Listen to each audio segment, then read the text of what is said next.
Peter the Vicar here with a verse from the Bible to share with you. Wait to the end of the video and I'll share it. It's a verse that I find really helpful, especially when, as at the moment, we're in troubled times. But first, let me tell you a story. There were once two men working on a boiler in a house. Now, the woman who owned the house had invited them to come to the house through the back because it was easier to get to where the boiler was. So they parked their van at one end of the back alley and made their way to the house that way. Now, when they'd finished their work, she made them a cup of tea, and they sat and they drank the tea. They said, "Thanks, love, when we finish the tea, we'll leave."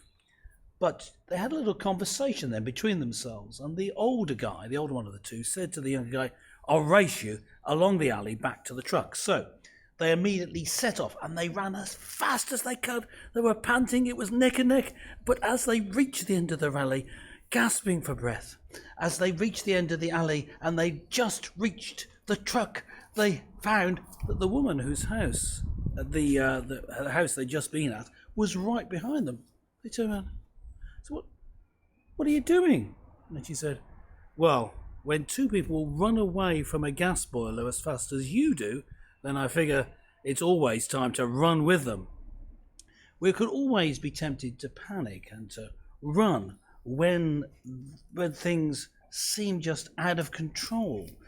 Possibility of catching disease, possibility of spreading disease, the difficulties with your job if you've been forced to stay at home. What is the future going to hold? And it's at this sort of time, it's in these times that it's useful to remember some verses from Scripture, promises from God. And I've got one to share with you now, and I'm going to read it out to you. This is from Isaiah chapter 43 and verse 2. "When you go through deep waters, I will be with you. When you pass through rivers, you will not drown. When you walk through the fire, you will not be burnt up. It will not consume you." We can trust in God because He is the one who never lets us down. Hebrews 30 and verse 5, "I will never leave you and I will never abandon you."